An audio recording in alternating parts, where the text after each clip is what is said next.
Hi అండి. Welcome back to our channel KK arts and cooking. ఎలా ఉన్నారు? బాగున్నారా? అందరూ బాగుండాలని కోరుకుంటూ ఈరోజు మంచి రెసిపీతో అయితే మీ ముందుకు వచ్చేసానండి. చూసారు కదా, చికెన్ గ్రేవీ కర్రీ అండి. అసలు ఈ స్టైల్లో చేసి చూడండి, మస్తు ఉంటుంది. బిర్యానీలోకి కానీ, రైస్లోకి కానీ, చపాతీలోకి కానీ, దేనిలోకైనా అదిరిపోతుంది అనమాట. ఇంకా లేట్ చేయకుండా వీడియో చివరి వరకు చూసేయండి. దీనికోసం ఒక 250 గ్రామ్స్ చికెన్ అయితే తీసుకున్నాను. దీన్ని శుభ్రంగా వాష్ చేసి పెట్టేసుకున్నాను అనమాట. దీనిలో ఒక పావు టీ స్పూన్ పసుపు, టేస్ట్కి సరిపడా ఉప్పు, టేస్ట్కి సరిపడా కారం, అలాగే ఒక అర టీ స్పూన్ ధనియాల పొడి, ఒక పావు టీ స్పూన్ గరం మసాలా, ఒక టేబుల్ స్పూన్ అల్లం వెల్లుల్లి పేస్ట్, అలాగే ఒక 4 టేబుల్ స్పూన్ల వరకు పెరుగు వేసుకున్నాను. దీనిలోనే కొద్దిగా కొత్తిమీర వేసుకోవాలి.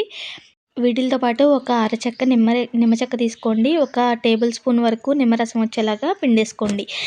ఈ మసాలాలన్నిటిని కూడా చికెన్కి బాగా పట్టించేసేయండి. ఇలా మొత్తం కలిపేసి ఒక పావు గంట పక్కన పెట్టేసేయండి. ఇప్పుడు స్టవ్ మీద కడాయి పెట్టుకొని ఒక 4 టేబుల్ స్పూన్ల వరకు ఆయిల్ని యాడ్ చేసేసుకోండి. దీనిలో సన్నగా పొడవుగా కట్ చేసుకున్న ఉల్లిపాయలను వేసుకోవాలి. వీటిని గోల్డెన్ బ్రౌన్ కలర్ వచ్చేంత వరకు వేయించుకోవాలి. ఎలాగూ అంటే మన బ్రౌన్ ఆనియన్స్ వేయించుకుంటాం కదండి, ఈ విధంగా అనమాట. ఈ విధంగా బ్రౌన్ ఆనియన్ వేయించుకున్నట్టుగా వేయించుకొని ఒక ప్లేట్లోకి తీసి పక్కన పెట్టేసుకోవాలి. అదే ప్యాన్లో అదే ఆయిల్ సరిపోతుందండి. ఎక్స్ట్రా ఏం ఆయిల్ యాడ్ చేయనవసరం లేదు.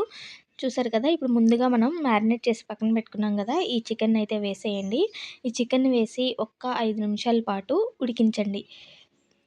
చికెన్ వేసిన తర్వాత ఒకసారి ఆయిల్లో కలిసేటట్టు మొత్తం ఒకసారి కలిపేసి ఫ్లేమ్ని మీడియంలో ఉంచేసి మూత పెట్టి ఒక్క 5 నుంచి 6 నిమిషాల వరకు ఉడికించండి. దీనిలోనే ఒక 2 పచ్చిమిర్చిని చీలికలుగా కట్ చేసి వేసేసుకోండి. ఇప్పుడు మూత పెట్టి ఒక 5 నిమిషాలు ఉడికించేలోపు మనం మిగతా ప్రాసెస్ అయితే చూసేద్దామండి.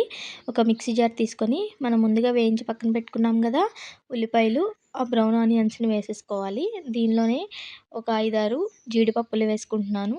దీనిలోనే కొత్తిమీర వేసుకుంటున్నాను. కొద్దిగా వాటర్ వేసేసుకోవాలి. మెత్తని పేస్ట్ లాగా గ్రైండ్ చేసేసుకోవాలి. మీరు కన్సిస్టెన్సీకి తగ్గట్టు వాటర్ వేసుకొని గ్రైండ్ చేసుకోండి. అప్పుడు పేస్ట్ లాగా అవుతుందన్నమాట. చూడండి, ఈ విధంగా అయితే సరిపోతుంది. ఇప్పుడు ఈ పేస్ట్ని పక్కన పెట్టేసుకొని చికెన్ ఎంతవరకు వచ్చిందో చూసేద్దాం. చూడండి, చికెన్ అయితే మనకి ఒక 50-60% అయితే ఉడికిపోయిందనమాట. చికెన్లోని వాటర్ కూడా రిలీజ్ అయిపోయి మనకి గ్రేవీ అనేది థిక్గా అయిపోయింది. చూసారు కదా, ఇప్పుడు మనం ఈ స్టేజ్లో ముందుగా గ్రైండ్ చేసి పెట్టుకున్నాం కదా పక్కన, ఆ పేస్ట్ని అయితే యాడ్ చేసేసుకుందాము. ఇప్పుడు ఈ గ్రేవీ అంతా కూడా చికెన్లో కలిసేలాగా మొత్తం కలిపేసుకోండి. మనం ముందుగా ఆనియన్స్ వేయించుకున్నాం కాబట్టి ఎక్కువసేపు కుక్ అవ్వాల్సిన అవసరం కూడా లేదండి. చూడండి, మనకి చికెన్ ముక్క ఉడికింది అనుకున్నంత వరకు ఉడికించుకోవాలి అంతే. మిక్సీ జార్లో పేస్ట్ ఇంకా ఉంటుంది కదండి, కొద్దిగా వాటర్ వేసేస్తున్నాను. మనకి చికెన్ ఉడకడానికి కూడా పర్ఫెక్ట్గా సరిపోతుందన్నమాట. ఈ వాటరే, ఎక్కువ వాటర్ అయితే పట్టదండి. చూడండి, ఈ విధంగా గ్రేవీ అనేది లూజ్గా అయిపోయింది కదా. ఇప్పుడు ఒక్కసారి మొత్తం కలిపేసి ఒక 10 నిమిషాలు మూత పెట్టి ఉడికించారంటే మనకి గ్రేవీ అనేది చిక్కగా అవుతుందన్నమాట. ముక్క కూడా చాలా సాఫ్ట్గా, చాలా టేస్టీగా రెడీ అయిపోతుంది. చూడండి, ఆయిల్ అంతా పైకి సపరేట్ అయింది కదా. ఈ స్టేజ్లో మళ్ళీ ఒకసారి మొత్తం కలిపేసుకొని ఇప్పుడు కొంచెం కొత్తిమీర అలాగే కసూరి మేతి యాడ్ చేసుకుందామండి.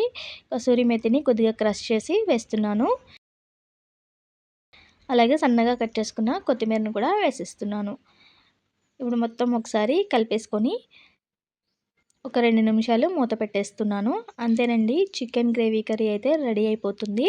అసలు చాలా అంటే చాలా బాగుందండి. టేస్ట్ అయితే మీరు ఒకసారి తప్పకుండా ట్రై చేయండి. పీస్ ఉంది, ఒక్క పీస్ తిన్నారంటే ఖచ్చితంగా రెండో పీస్ తినాలి అని అనిపిస్తుంది. అంత టేస్ట్ అయితే బాగుంది. చూసారు కదా, ఆయిల్ అంతా పైకి తేలి కర్రీ అయితే రెడీ అయిపోయిందండి. బిర్యానీలోకి, రైస్లోకి, చపాతీలోకి, దేనిలోకైనా సూపర్ అంటే సూపర్ ఉంది. తప్పకుండా ఒకసారి ఈ ప్రాసెస్లో ట్రై చేసి చూడండి. ఎంత బాగుందో మీరే నాకు కామెంట్ చేస్తారు. మీకు గ్రేవీ కన్సిస్టెన్సీ ఇంకా చిక్కగా కావాలి అని అనుకుంటే ఇంకా కొద్దిగా చిక్కగా అయ్యేంత వరకు ఉంచుకోవచ్చు. లేదు, ఆరిన తర్వాత చిక్కబడిపోతుంది అనుకుంటే ఈ కన్సిస్టెన్సీ అయితే సరిపోతుందండి. స్టవ్ ఆఫ్ చేసి దించేసుకోవడమే. చూసారా, చక్కటి గ్రేవీ చికెన్ కర్రీ అయితే రెడీ అయిపోయింది. ఎంత బాగుందో! ఇన్నిసార్లు చెప్తున్నాను అంటే ఒక్కసారి తప్పకుండా ట్రై చేయండి. ప్రతి ఒక్కరికి చాలా బాగా నచ్చుతుందండి. ఈరోజు నేను బిర్యానీ చేశానండి. బిర్యానీకి కాంబినేషన్‌గా ఈ కర్రీ అయితే చేశాను. నేను చేశాను కదా అని మీకు కూడా చూపిచ్చాను. తప్పకుండా ట్రై చేయండి. యమ్మీగా అయితే ఉంది. అసలెంత బావుందో. ఇదండి ఈరోజు వీడియో. నచ్చితే లైక్ చేయండి, షేర్ చేయండి. అలాగే మన ఛానల్‌ని మీరు ఫస్ట్ టైమ్ చూస్తున్నట్లయితే తప్పకుండా సబ్స్క్రైబ్ చేసుకోండి. మరో మంచి వీడియోతో మీ ముందుకొచ్చేస్తాను. అంతవరకు సైనింగ్ ఆఫ్. Stay tune.